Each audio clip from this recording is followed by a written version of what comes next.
Bon, bah, nouveau live ce soir, comme chaque début de mois, du coup, pour vous avoir avec nous pour aborder un nouveau sujet. Donc, ce soir, ce sera donc sur la thyroïde et la TSH, principalement. Donc, vous allez pouvoir nous expliquer un petit peu comment ça marche, qu'est-ce que c'est que ce truc, même si tout le monde connaît, hein, logiquement. Mais voilà, savoir un petit peu comment ça peut agir sur la fertilité, du coup. Exact. Euh, Alors en fait, c'est vrai que voilà. c'est un sujet, à mon sens, qui est quand même assez intéressant parce que bon, c'est pas le seul sujet à aborder en fertilité, évidemment, mais ça me paraissait quand même assez pertinent parce que finalement, cette fameuse TSH, elle est dans tous les bilans sanguins Mm. et quasiment dans tous les bilans de fertilité. Et puis, Ouais. c'est pas trop à quoi ça correspond, c'est pas vraiment si elle est bonne, pas bonne. Et souvent, la réponse qui est amenée quand on a une TSH qui est pas bonne, c'est un traitement médical. Et Mm. la réalité, on va en parler, c'est que beaucoup d'études montrent que ce traitement médical ne résout pas en fait vraiment le problème entre la TSH et puis la fertilité. Et donc, c'est un élément assez intéressant parce que ça veut dire que finalement, d'avoir une TSH élevée et d'amener seulement un traitement médical pour la faire baisser, c'est pas forcément ce qui va permettre de gagner beaucoup d'évolution en termes de fertilité. Mm. Il y a d'autres choses qui peuvent, voilà. C'est comme d'habitude, c'est mettre finalement un pansement sur quelque C'est ça. qui ne marche pas. Et on sait que mettre un pansement, bah, ça fait descendre une valeur, voilà, mais ça ne règle pas le problème. Et en fait, la question, c'est toujours de se dire bah, pourquoi cette valeur, elle n'est pas optimale? Pourquoi il y a ce déséquilibre? Et Mm. Virginie va nous expliquer justement bah, qu'est-ce que qu'est-ce que ça signifie et quel est le problème quand on a c'est un déséquilibre, quand elle est pas, la valeur n'est pas bonne en fait. Oui, C'est exactement. ça.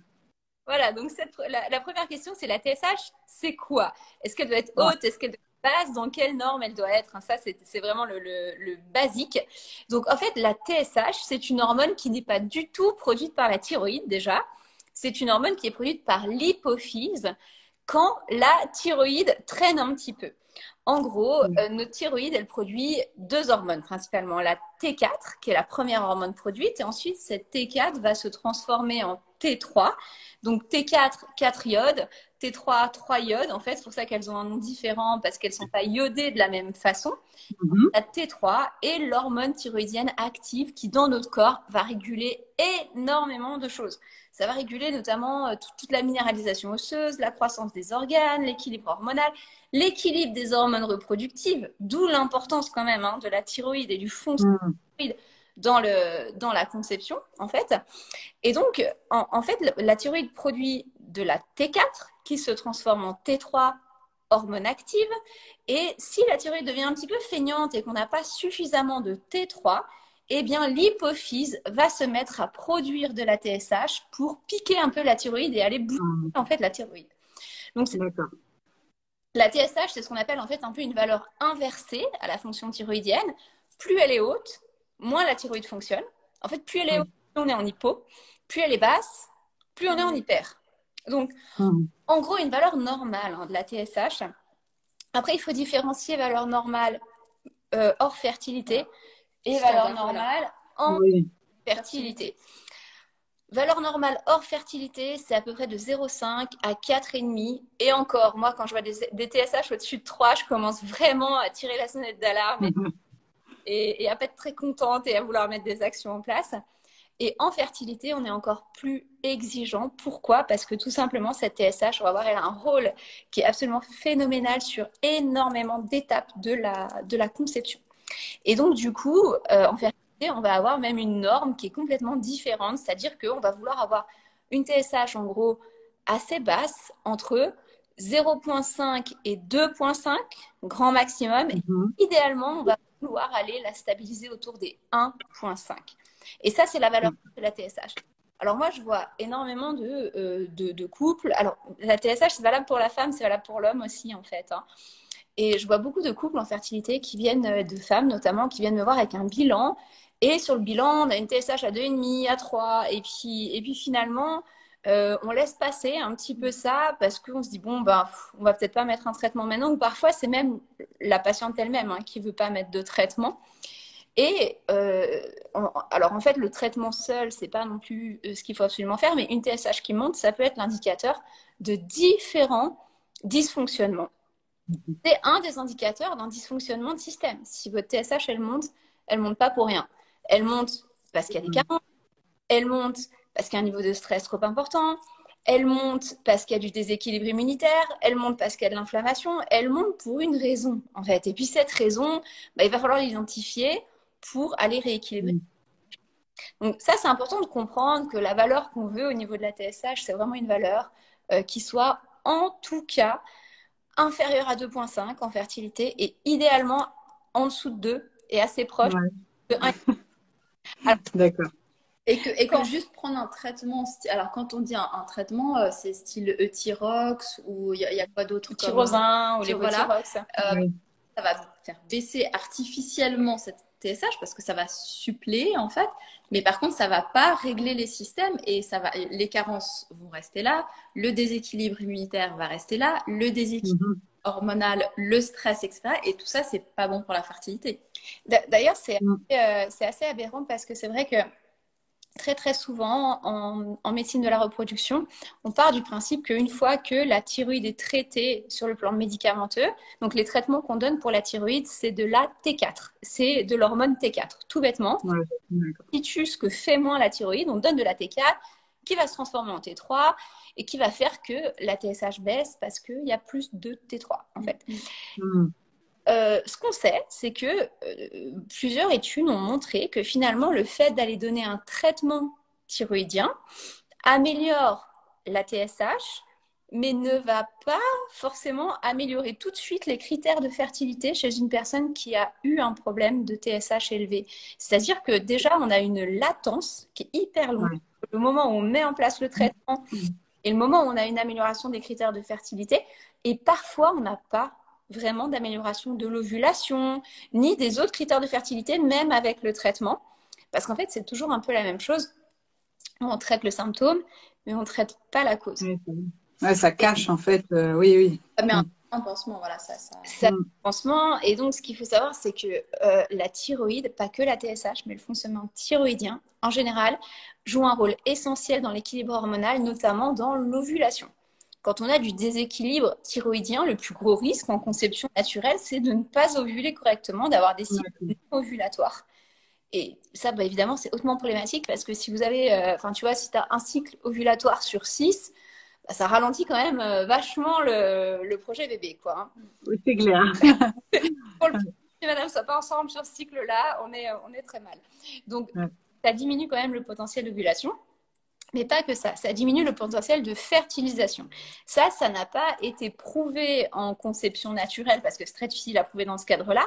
Mais par contre, on sait dans la médecine de la reproduction que les femmes qui ont une TSH élevée ont une moins bonne fertilisation au niveau des embryons. On a un potentiel en fait de fertilisation d'un ovocyte et donc moins de potentiel d'avoir des embryons si on a une TSH élevé. Donc, la TSH, ce n'est pas que un critère d'implantation, c'est aussi un critère de réussite en termes de fertilisation et d'obtention des embryons.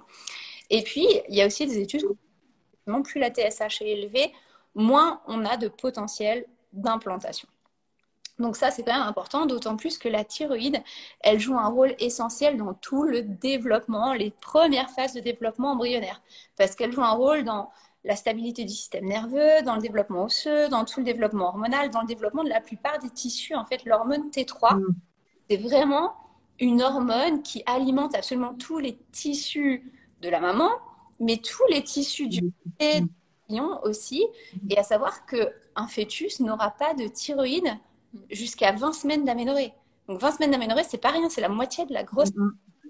C'est-à-dire que la maman assure tout le fonctionnement, toute la production de T3 pour elle-même et pour son fœtus pendant quand même relativement longtemps dans la grossesse. Donc ça, il faut quand même en prendre conscience.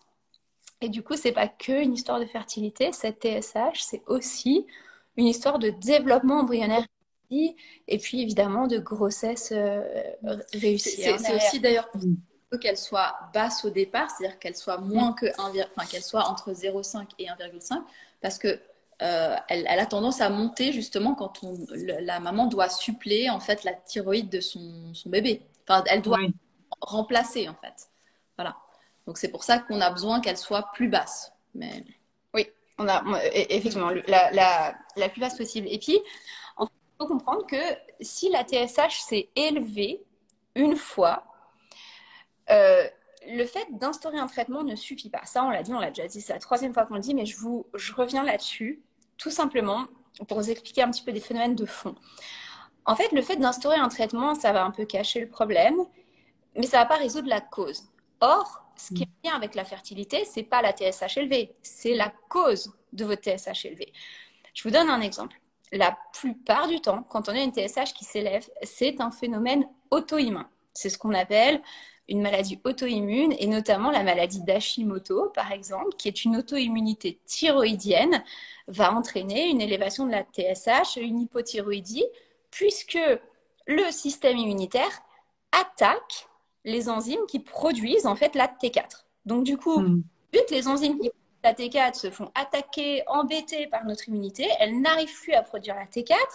En conséquent, la TSH monte. Ok ? Mais si là, on va donner de la T4, bah, en fait, la TSH va baisser. Mais l'immunité, elle est toujours en train de toujours. Elle s'est pas calmée. Et ce qui est très embêtant en termes de fertilité, c'est que, par exemple, dans l'immunité antithyroïdienne, on a un anticorps en particulier qui est très lié à la fertilité, qui s'appelle les anticorps anti-thyroperoxydase. Les anticorps anti-TPO, j'ai failli oublier. Ah oui, TPO, par contre, ça, je l'ai déjà vu sur un truc, une analyse ou quelque chose comme ça. Alors, les anti-TPO, moi, parfois, je vois des femmes qui viennent me voir avec une TSH très, très élevée, avec une hypothyroïdie traitée et qui n'ont jamais dosé leur anticorps anti-TPO.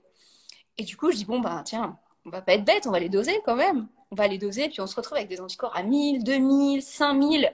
Et le problème, c'est que les anticorps anti-TPO, plusieurs études ont montré qu'ils étaient corrélés aux chances d'implantation d'un embryon. Parce qu'en fait, le souci, c'est que quand votre immunité attaque la thyroperoxydase, eh bien, il semble avoir ce qu'on appelle un mimétisme moléculaire, une forme un peu semblable entre cette TPO, cette thyroperoxydase, et l'embryon. Et l'embryon humain. Donc, finalement, si votre système immunitaire s'amuse en permanence à aller attaquer la il y a de fortes chances au moment où l'embryon va vouloir s'implanter qu'il s'en prenne aussi plein la tête de l'embryon.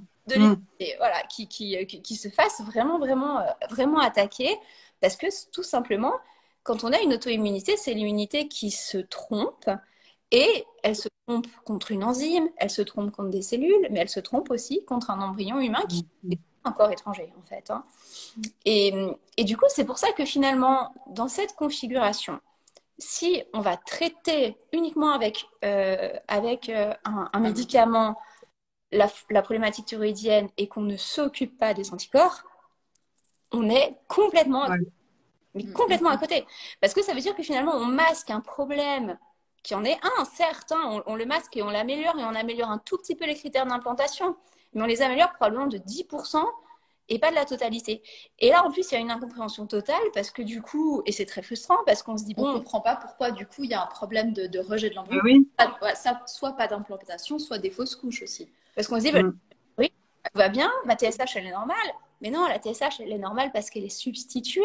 Mais on a toujours une immunité qui est complètement tarée, et puis qui attaque, en fait, et les enzymes thyroïdiennes, et probablement tout ce qui essaie de s'implanter dans le corps et qui pourrait être pris, en fait, comme un corps étranger.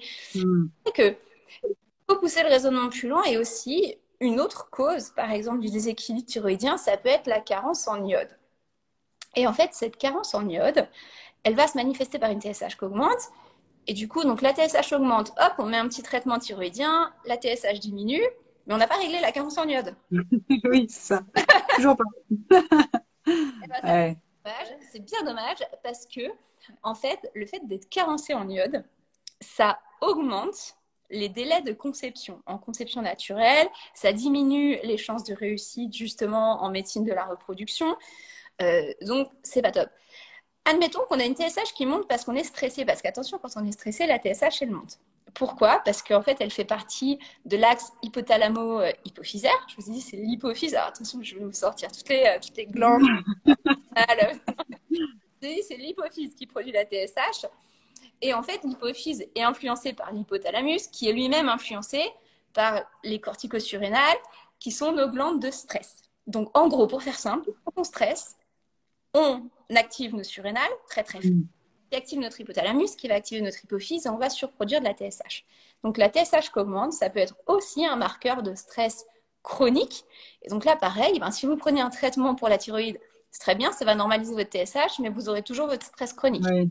Et vous aurez toujours du déséquilibre hormonal en lien avec le stress chronique. Tout ça pour dire qu'en fait, la TSH, c'est un marqueur de déséquilibre.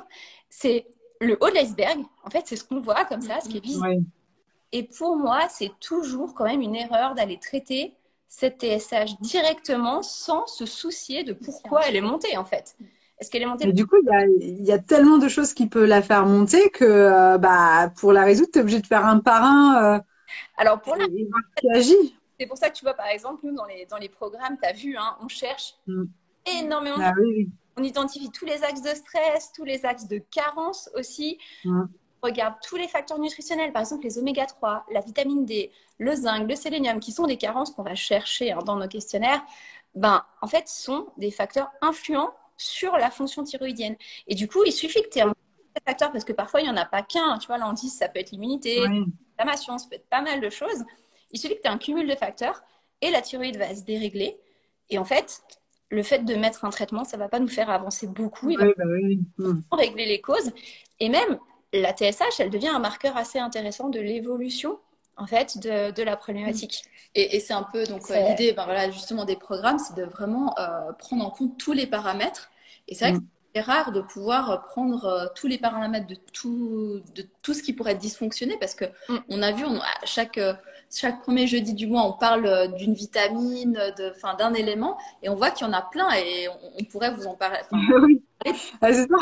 Tu peux faire une consultation juste sur la thyroïde. Alors. Mais ouais, non, mais c'est ça. On prend plus de 1000 paramètres en compte. Donc là, en compte, si on doit parler de tous ces paramètres un par un, ça va être compliqué. Donc c'est vrai que l'utilité là, on vous donne souvent des conseils en fait, par exemple sur la vitamine D, sur d'autres choses à suppléer, etc. Mais en fait, si vous remontez votre vitamine D, parce qu'on a eu beaucoup de gens suite au live de la vitamine D qui ont augmenter leur vitamine D, c'est génial, parce que déjà, vous avez un facteur qui va être meilleur. Un meilleur. En fait, c'est plein de choses. Il faut que tout soit ouvert. J'ai un peu comme des... Là, ok.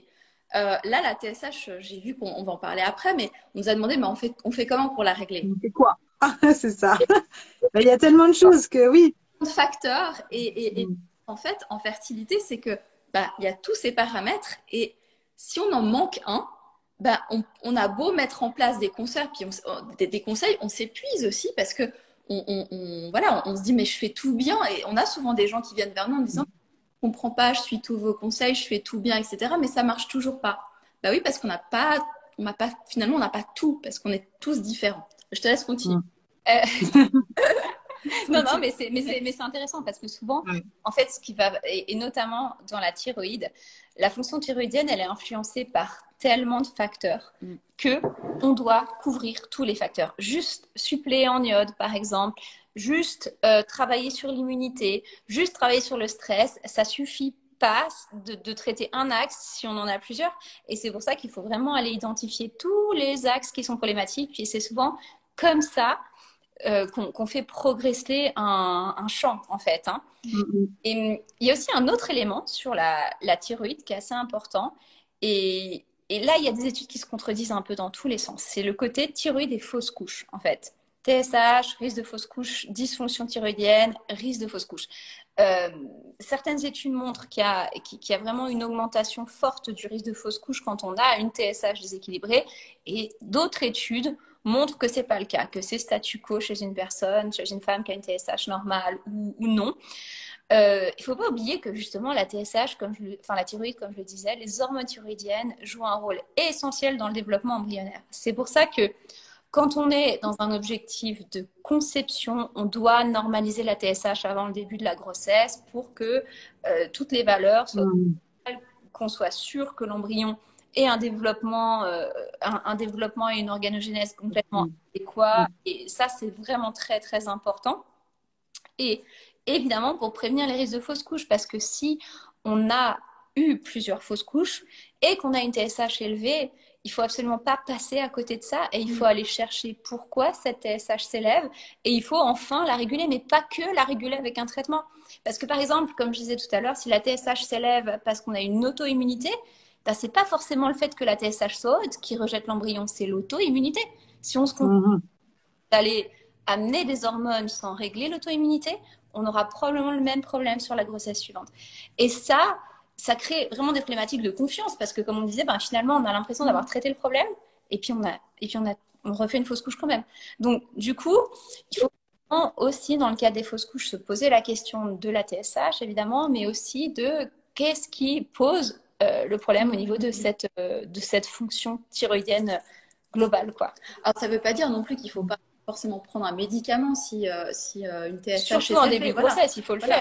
Voilà, ça va amener des hormones pour les bébés. Exactement. En fait, donc, ça, je veux dire, il ne faut pas mal comprendre notre discours. C'est-à-dire qu'on n'est pas contre le fait de mettre quelque chose, enfin, ce médicament pour suppléer. Par contre, il faut comprendre pourquoi il y a eu ce problème-là. C'est-à-dire qu'il faut faire. Donc, écoutez, je veux dire, si la TSH est trop élevée, que le médecin vous donne un traitement pour la TSH, il faut mettre le traitement en place, ça c'est sûr. Par contre, il faut se dire que ça ne suffira peut-être pas, en fait. Ce sera... Oui, puis c'est pas, enfin, genre, comme vous disiez, c'est que ça peut être lié à plein de facteurs. Ça peut être une maladie, ça peut être voilà, le stress, ça peut être plein de choses. Donc en effet, ben, il y a des fois le médicament, oui, va être par rapport si on a une maladie en particulier. Donc là, dans ce cas-là, c'est l'endocrinologue qu'il faut aller voir, tout ça. Puis il y a des fois, bah finalement, c'est pas de maladie, donc il faut trouver autre chose. Et justement, comme vous dites, c'est pas le tout de prendre dans ce cas-là un médicament juste pour faire baisser et puis en gros on sait pas d'où ça vient quoi. Voilà, non, mais ça, oui c'est important. Notre rôle chez Fertiline, c'est pas du tout de parler de la médecine d'un côté et la mode de vie, c'est vraiment de dire que c'est complémentaire en fait. Nous, notre je l'ai en anglais, mais notre belief, notre croyance, merci, je vais y arriver. Enfin, notre croyance, vraiment, ce qu'on voit, hein, parce qu'on le voit chez nos utilisateurs, c'est que additionner une approche mode de vie et la PMA, là, c'est génial. C'est assez explosif. Voilà. Effectivement, c'est assez explosif. Et l'un sur l'autre, on a besoin aussi, alors on a aussi des grossesses naturelles qui interviennent avant des traitements de PMA, mais dans la plupart des cas, il y a quand même besoin de la PMA et c'est voilà, il y a des problématiques, on a besoin de la PMA. Par contre, c'est complémentaire en fait. Et on a de plus en plus de médecins maintenant qui viennent vers nous. Là, on va vous annoncer aussi des choses dans les prochains temps de médecins qui viennent nous rejoindre. Qui sont convaincus, qui sont médecins, qui sont convaincus que l'approche mode de vie est complémentaire d'une approche médicale. Et est essentielle. Toujours un peu la même chose en fait. Hein. Finalement, avec la médecine, souvent, on va aller potentialiser des petites choses. Mais si vraiment toute la base a des défaillances, il faut absolument les régler, ces défaillances. Et surtout dans le cadre de la conception. Donc, ça fait toujours du plus dans tous les cas, quoi. Enfin, je veux dire, c'est voilà. C'est du plus dans tous les cas. Exactement. Et c'est important pour la santé, parce que nous aussi, chez Fertiline, on travaille sur la santé transmise. Donc, si, imaginez-vous qu'il y a des carences, cette TSH est due à une carence, et que cette carence peut avoir un impact sur la formation du bébé, sur la santé du bébé, sur l'organogénèse, c'est quand même dommage. Si on peut lui donner le meilleur potentiel santé, et on veut, alors, quand on est en PMA, on veut avoir un bébé, mais on veut avoir un bébé en bonne santé. En bonne santé. Voilà, et lui donner le meilleur potentiel. Alors, bien sûr. Voilà. Et puis c'est vrai qu'il y a des carences, par exemple, si on prend la carence en zinc ou la carence en sélénium, ce sont des carences qui influent le fonctionnement thyroïdien, mais qui vont aussi influer la stabilité de l'ADN. Et la stabilité de l'ADN, elle va beaucoup, beaucoup influencer la capacité d'un embryon à se diviser, à se développer. Donc c'est vrai que si on se dit, tiens, j'ai un mauvais développement embryonnaire, j'ai des embryons qui se développent pas assez, qui s'arrêtent beaucoup trop tôt, qui ont des lenteurs de développement. En même temps, on a une problématique thyroïdienne, il faut probablement se poser la question du zinc et puis du sélénium. Souvent, il ne faut pas penser mono-problème. plutôt un peu une vision globale. Et c'est vrai que là, on parlait de la TSH chez la femme, mais en fait, il faut savoir que la thyroïde, elle est aussi influente chez l'homme et elle est influente sur le spermogramme. Et notamment, euh, une dysfonction thyroïdienne chez l'homme, que ce soit une hyperthyroïdie ou une hypothyroïdie, va avoir un impact notamment sur la typicité des spermatozoïdes, c'est-à-dire les formes normales ou pas normales. Donc l'ADN, en fait. Donc l'ADN, la stabilité génétique, en fait, et c'est évident parce qu'en fait, la TSH est un marqueur du fonctionnement hormonal chez l'homme comme chez la femme, et c'est un marqueur de l'équilibre hormonal des hormones de la reproduction aussi. Et donc chez l'homme, on va beaucoup perdre en fait en qualité de spermogramme si on a une thyroïde qui est défaillante. Et bien évidemment, l'homme peut tout à fait être exposé à un manque d'iode. Combien d'hommes on voit qui ne mangent jamais de poisson, qui ne mangent jamais d'algues? Le statut de carence en iode, on le mesure beaucoup chez la femme.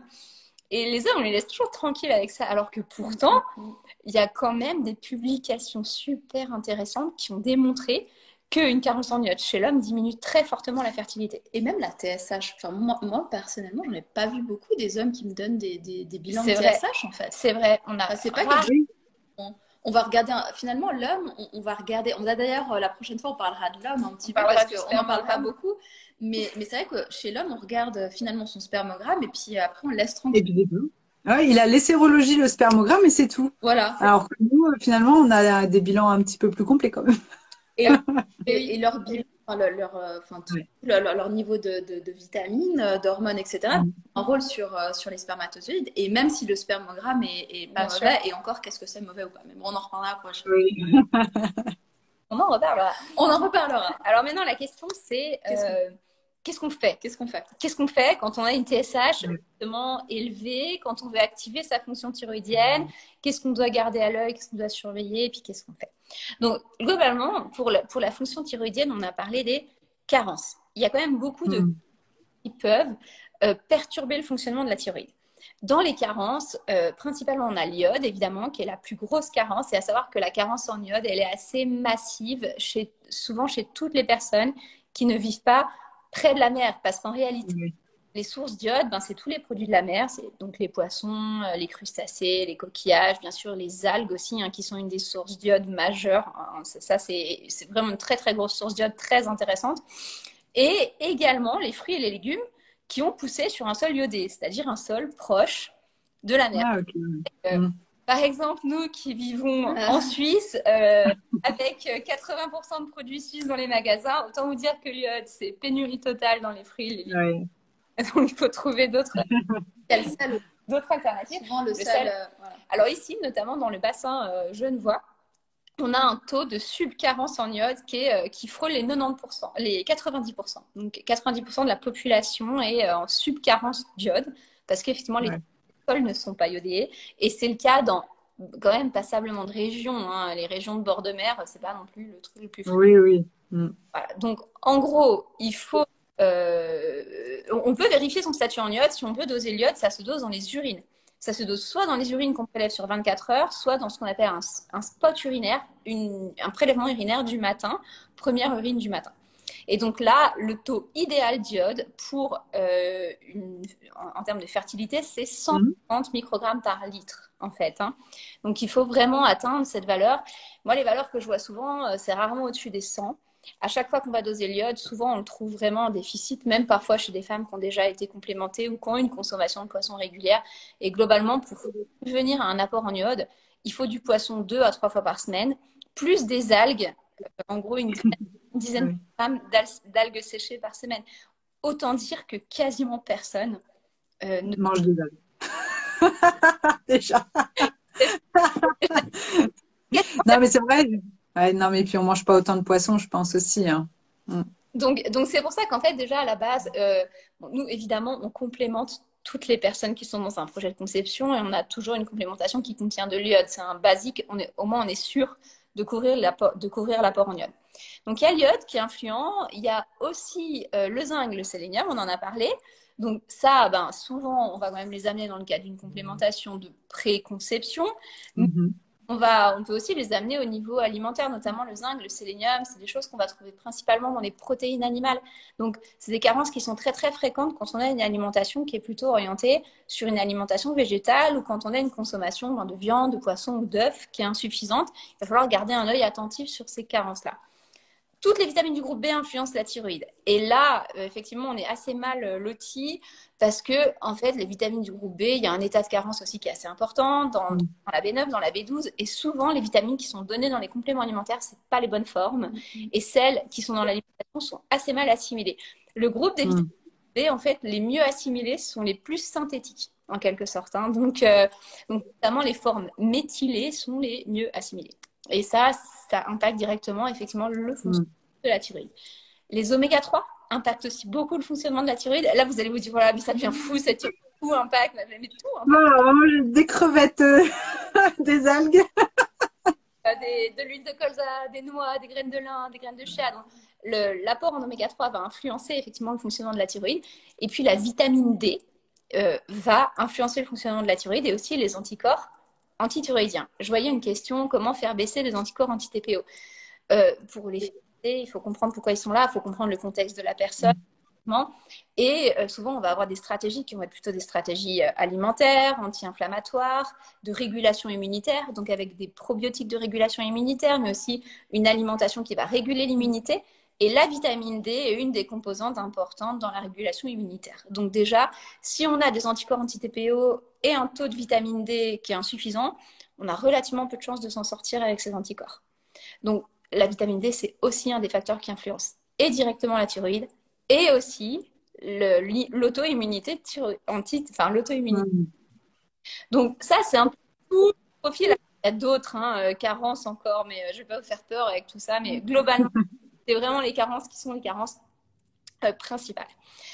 Je vous disais aussi, il y a d'autres éléments sur la thyroïde, le stress notamment. Alors, pas n'importe quel stress. Si vous avez un stress aigu qui dure 2 heures et puis après, il n'y a plus, c'est pas grave.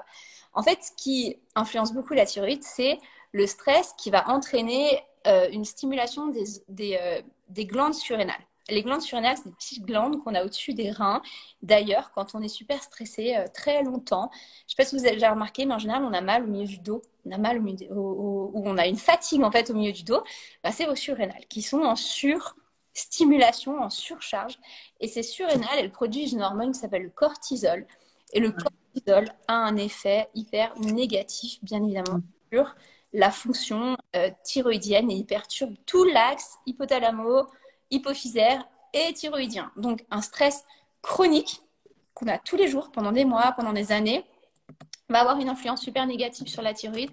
Donc là, il faudra mettre en place des outils de régulation du stress, des exercices, par exemple, comme la cohérence cardiaque, pourquoi pas.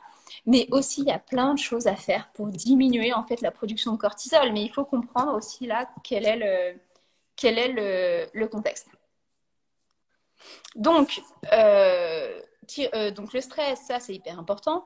L'immunité, donc évidemment l'auto-immunité, c'est un des facteurs.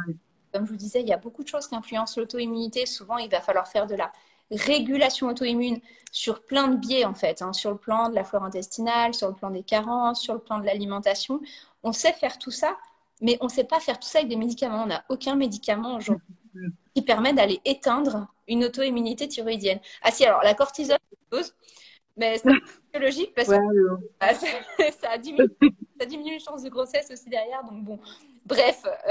Et c'est ça, quand on met en place un traitement, on peut aussi avoir des effets secondaires liés au traitement qui vont péjorer en fait Et de nouveau, on travaille sur la cause. Et on ne travaille pas sur la cause. Oui, c'est ça. Voilà. Il y a d'autres choses pour la thyroïde. Il y a des aliments, certains aliments qui vont ralentir en fait le fonctionnement thyroïdien qu'on appelle les aliments goitrogènes. Alors, dans les principaux aliments goitrogènes, en gros, il y a le soja et puis il y a les crucifères, les choux. Donc, si vous alimentez beaucoup de choux, beaucoup de soja, déjà, merci la digestion, je pense que c'est pas la bonne idée. Ouais. Peut-être d'autres problèmes avant. Il y aura peut-être d'autres problèmes liés à la avant, effectivement. Mais en tout cas, ce ne serait pas une très bonne idée pour la thyroïde. Et puis, il y a aussi certains perturbateurs endocriniens. Quand on parle de perturbateurs endocriniens, je sais pas, on a toujours tendance à se dire, mais c'est des perturbateurs des oestrogènes, de la progestérone ou comme ça. Mais il y a aussi des perturbateurs endocriniens qui sont spécifiques à la thyroïde. Et un des principaux, c'est un perturbateur qui s'appelle le PCB, qu'on trouve dans les vernis, en fait. Bon, en fait, là, parce que c'est un vernis. Non, c'est bon, toi, t'es.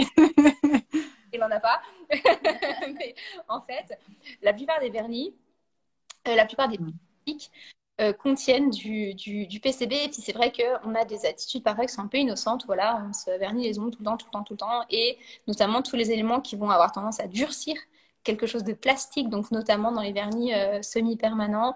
Et également les peintures, dans les vernis qu'on va utiliser sur des portes ou des choses comme ça. On peut avoir une exposition au PCB et c'est un gros perturbateur de la thyroïde.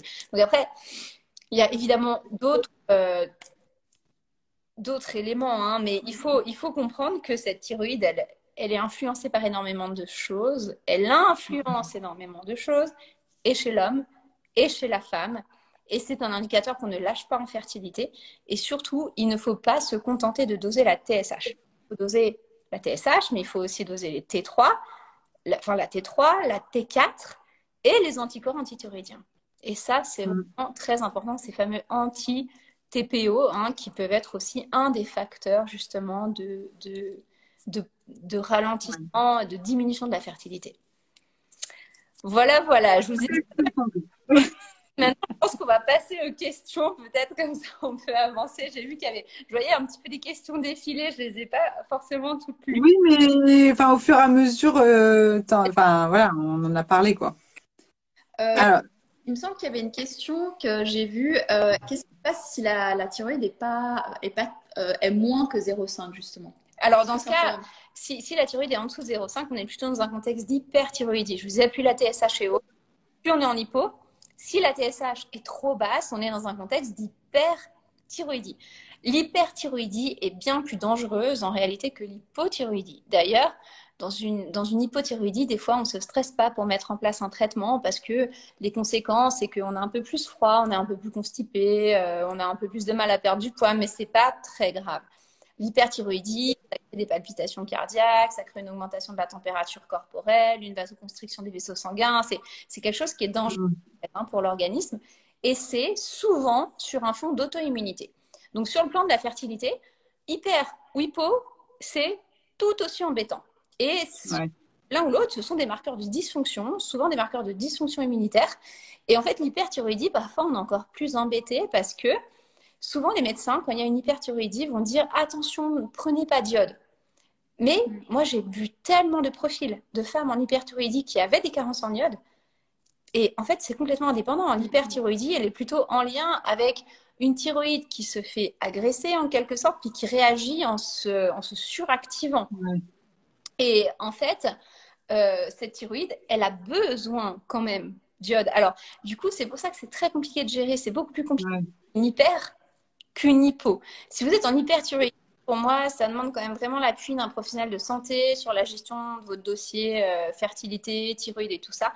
Une hypo aussi, c'est encore mieux si vous avez un appui justement professionnel. Mais l'hyper, c'est très exigeant. Et de nouveau, alimentaire et mode de vie est crucial pour réguler en fait. Oui. Je vois qu'il y a une question, est-ce que la pilule contraceptive influe sur la TSH?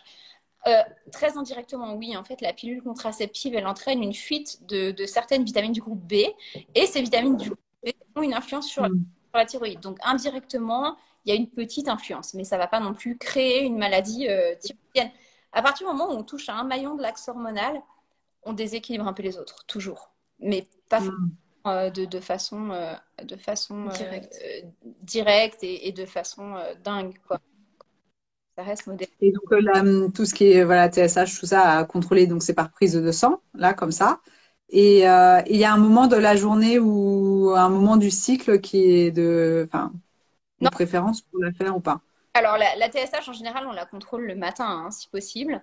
On la contrôle le matin, mais il n'y a pas un moment du cycle qui va être favorable ou non pour doser sa TSH, en fait. Alors, la question aussi sur les vernis, comment le vernis est un des perturbateurs endocriniens?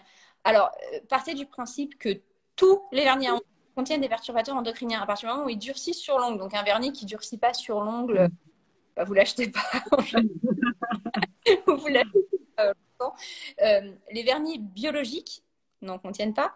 Et certaines marques aussi de vernis semi-permanents n'en contiennent pas. En général, toutes les marques qui font l'effort d'avoir des formulations sans PCB, sans vente. Donc, vous ne pouvez pas faire de côté. Parce que ils vont vous dire, mais nous, on fait du green, de la green manucure, et du coup, on n'utilise pas ceci. Du coup, il y a Mathilde qui est en train d'enlever. Oui, donc, on n'utilise pas ceci, on n'utilise pas cela.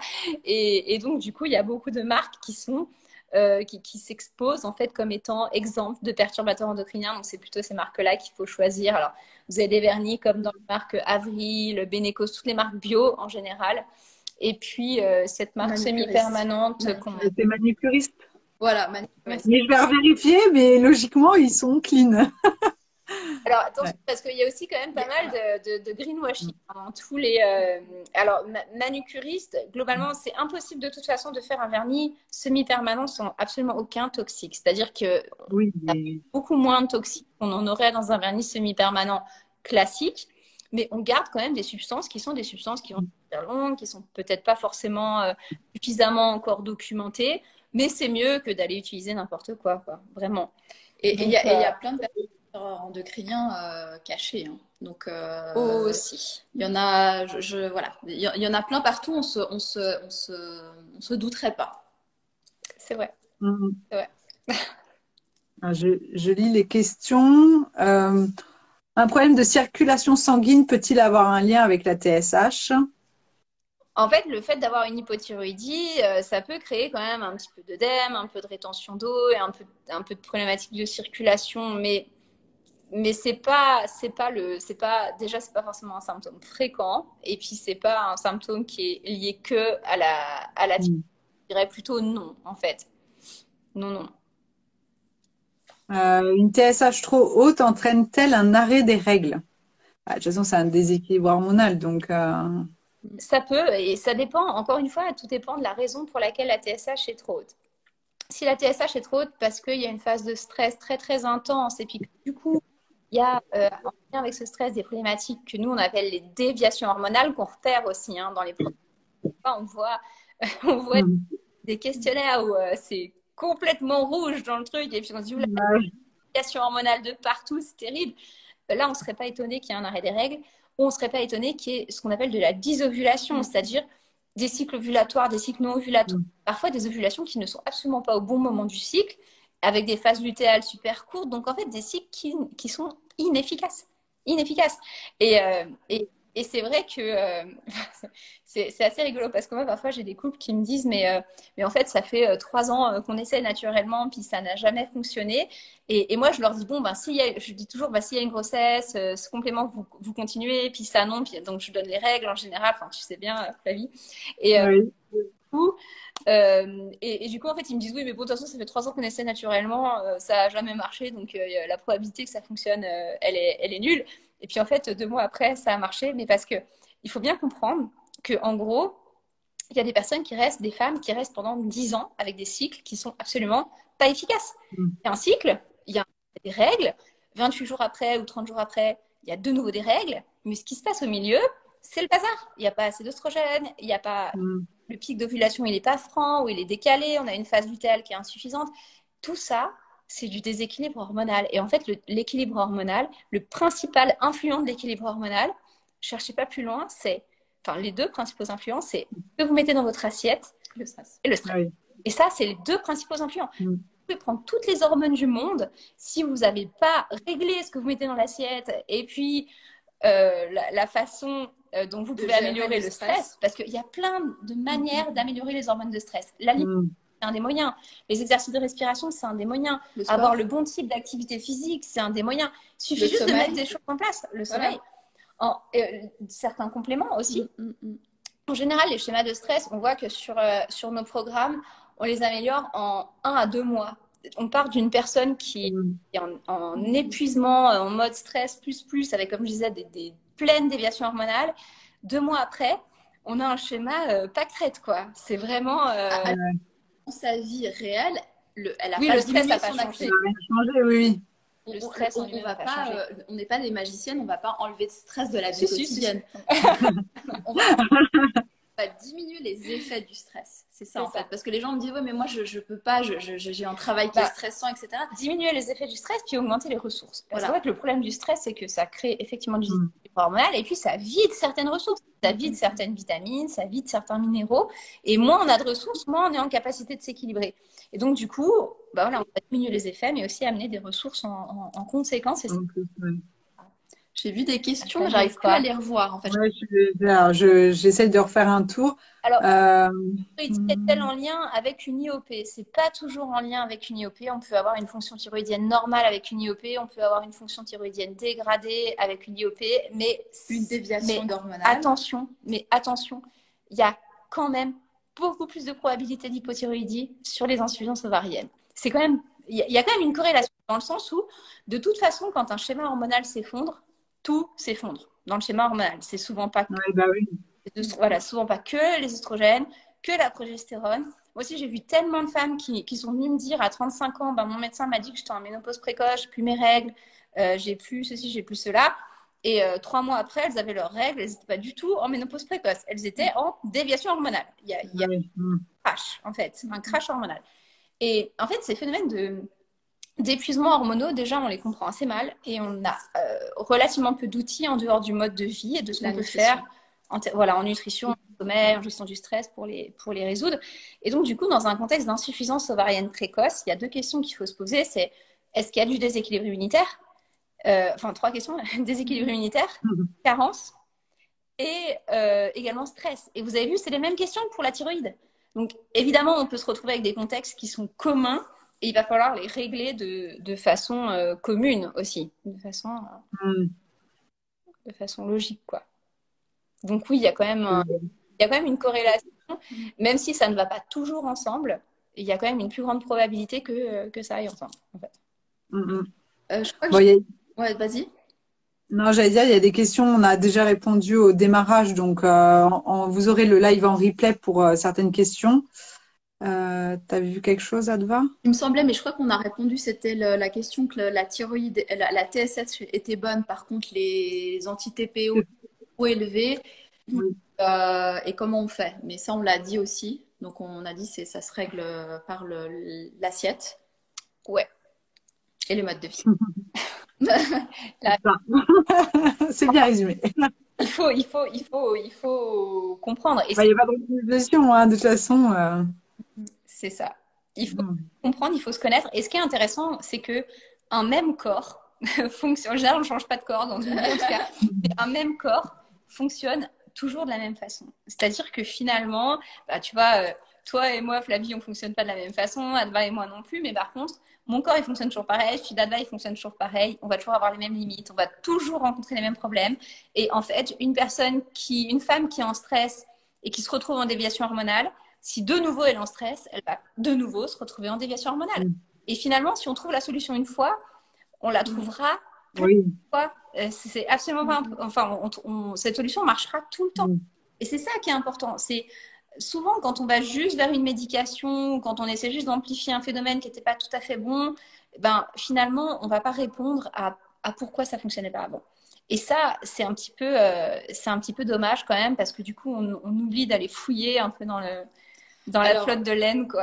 Ouais. J'ai vu lien entre fausse couche précoce et TSH. Alors, comme tu disais, il n'y a pas les études se contredisent. Elles se contredisent. Mais de toute façon, en règle générale, les études se contredisent. C'est la règle. Mais par contre, comme on a bien compris que les problèmes de TSH, c'était, de nouveau, on répète, les carences, le stress, le déséquilibre immunitaire. Voilà, et tout ça, ça cause les fausses couches. Donc, clairement un lien. Et souvent, c'est pas le seul facteur. C'est un des facteurs. Et c'est pour ça quand il y a des fausses couches répétées, aujourd'hui, j'ai eu une consultation qui était très, très, très, très chouette, hein, avec un couple qui a eu énormément de fausses couches et énormément d'œufs clairs, qui avait plus beaucoup d'espoir. Et puis là, on a enfin une grossesse évolutive. Et quand il y a des grossesses répétées, je me rappelle la demande de ce couple initialement, des fausses couches répétées. La demande, c'est pourquoi il faut qu'on trouve le facteur qui fait qu'il y a une fausse couche. Mais en fait, il n'y a pas le facteur. Souvent, on ne va pas trouver le facteur. On va trouver un contexte. On va trouver un contexte de déséquilibre, entre du déséquilibre par-ci, du déséquilibre par-là, puis du déséquilibre par-là. Puis on va rétablir les ficelles en même temps, on va rétablir tous les déséquilibres. Et puis là, on va réussir à avoir quelque chose. On va réussir à avoir une grossesse évolutive. Enfin voilà, donc c'est souvent pas un seul facteur. Et en fait, il faut sortir de la tête l'idée d'aller chercher un seul facteur. Là, on vous parle de la TSH, ok? Oui. C'est pas le seul facteur de fertilité, la TSH. C'est un indicateur d'équilibre. Il y a un indicateur d'équilibre. Puis il y a d'autres facteurs dans les fausses couches. Et dans les fausses couches, il y en a énormément, en fait. Énormément. Si je me permets de faire du coup un petit peu de publicité, donc si vous voulez en savoir plus justement sur ce qu'on peut vous proposer dans tout ce contexte, hein, si vous avez des fausses couches à répétition, des pathologies, des défauts d'implantation, enfin tout en fait.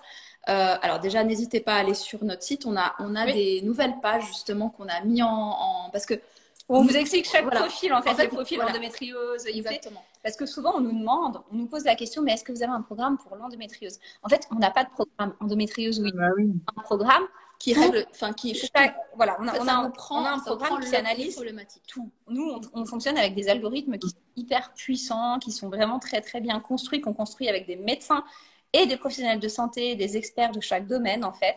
Et ces algorithmes intègrent des informations, ils intègrent plus de 1000 paramètres et ça permet de comprendre le contexte. Et c'est pour ça qu'en fait, ça prend tout en compte. Ça prend l'endométriose, l'IOP, votre thyroïde, votre fer, votre contexte alimentaire, le stress, que ça prend tout en compte. Donc, c'est vrai que c'est assez particulier comme chose parce que souvent, en médecine de la reproduction ou en fertilité, on est rangé dans une case. On est endométriose, infertilité inexpliquée, on est IOP. Alors, nous, on range plutôt par objectif. Est-ce que votre objectif, c'est de préparer une conception, de préparer une FIV, de préparer une conception naturelle? Donc, c'est plutôt ça, l'objectif. Et nos solutions, elles sont là par objectif. Et alors, on a mis en place justement des appels d'orientation gratuits que vous pouvez prendre sur notre site. Vous pouvez prendre rendez-vous avec nos collaboratrices. On va mettre le lien demain ou même ce soir, allez, soyons fous. On va se prendre encore un peu de courage pour prendre un appel d'orientation. Et puis, comme d'habitude, on mettra demain une boîte à questions. Alors, on attend demain, là, on est un peu fatigué, demain sur la TSH et la thyroïde. Si jamais il y a une question qui reviendrait, une question à laquelle on n'a pas... Sur la thyroïde et la fertilité. Ouais, super, oui, comme ça. C'est pas mal, comme ça permet, s'il reste des questions auxquelles on n'a pas répondu ou qui sont un peu plus, perso ou quoi que ce soit, elles pourront venir vous voir sur votre page Instagram Fertiline. Exactement. Bon, super, ça a été encore un live très, très enrichissant pour bien comprendre comment ça marche. C'est ça qui est chouette. C'est au moins, On se voit pas en début du mois prochain, mais on a dit qu'on se voyait en fin. On se revoit bientôt, dans 3 semaines. Voilà. Ok. Ouais, tout à fait. Le 31, le tout dernier mois, le tout dernier jour. Et là, on parle de monsieur, parce que souvent, dans la fertilité, on regarde beaucoup madame, on a dit. On analyse madame, on fait plein de tests sur madame. Et monsieur, on a un spermogramme. Et voilà. Alors, qu'est-ce que c'est un bon spermogramme déjà? Voilà. Parce quels sont les critères et quel est le potentiel d'évolution, puis qu'est-ce qu'on met en place aussi pour clairement. Qu'on n'oublie pas les garçons aussi, c'est important. Il faut quand même une part de travail à faire. La moitié même, je dirais. Oui. Oui. Super. Bon, encore merci pour toutes ces informations. Super. Donc, le live, je vais le mettre en replay du coup sur ma page Insta, vous sur votre chaîne YouTube, comme d'hab. Vidéo sur YouTube, venez. Ouais. On mettra le lien. Donc, voilà. Donc, vous pourrez retrouver tout ça et l'écouter, le réécouter. Voilà. Bon, super. Écoutez, je vais vous souhaiter à toutes une belle soirée. Encore merci. Et puis, on se revoit très, très vite pour un prochain live. À bientôt. Allez, bonne soirée tout le monde. Merci d'avoir regardé cette vidéo jusqu'à la fin. On espère qu'elle vous a plu. Si c'est le cas, n'hésitez pas à partager, liker, nous laisser vos commentaires. À tout bientôt pour une prochaine vidéo.